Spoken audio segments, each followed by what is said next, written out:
அண்மை செய்தியை பார்த்துக் கொண்டிருக்கிறோம். காற்றழுத்த தாழ்வு பகுதி உருவாவதன் எதிரொலியாக கடலூர் மாவட்ட மீனவர்கள் கடலுக்கு செல்ல தடை விதிக்கப்பட்டிருக்கிறது. மீன்பிடி உபகரணங்களை பாதுகாப்பாக வைக்கவும் அறிவுறுத்தல் வழங்கப்பட்டிருக்கிறது. இதுகுறித்து கூடுதல் விவரங்களோடு இணைகிறார் எமது செய்தியாளர் லெஸ்ஸி ராஜா.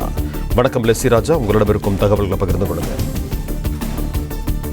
நாளை முதல் கடலூர் மாவட்ட மீனவர்கள் கடலுக்கு செல்ல தடை விதிக்கப்பட்டுள்ளது. நாளை கரை திரும்ப வேண்டும் எனவும் மீன்வளத்துறை அதிகாரிகள் அறிவித்துள்ளனர். வரும் 22ஆம் தேதி தென்மேற்கு வங்கக்கடலில் காற்றழுத்த தாழ்வு பகுதி உருவாக வாய்ப்புள்ளதால் அதற்கடுத்து 2 நாட்களில் காற்றழுத்த தாழ்வு மண்டலமாக வலுப்பெறும்.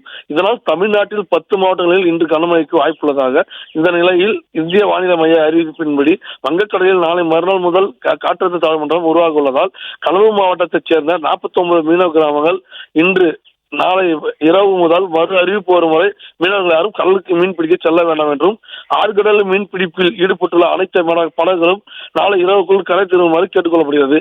மீனவர்கள் தங்கள் படகுகள் மற்றும் வலைகள் உள்ளிட்ட மீன்பிடி உபகரணங்கள் பாதுகாப்பான இடங்களில் வைக்க கேட்டுக்கொள்ளப்படுகிறது. இதனால் கடலூர் மாவட்ட மீன்வளத்துறை அதிகாரிகள் மீனவர்களுக்கு எச்சரிக்கை விடுத்துள்ளனர்.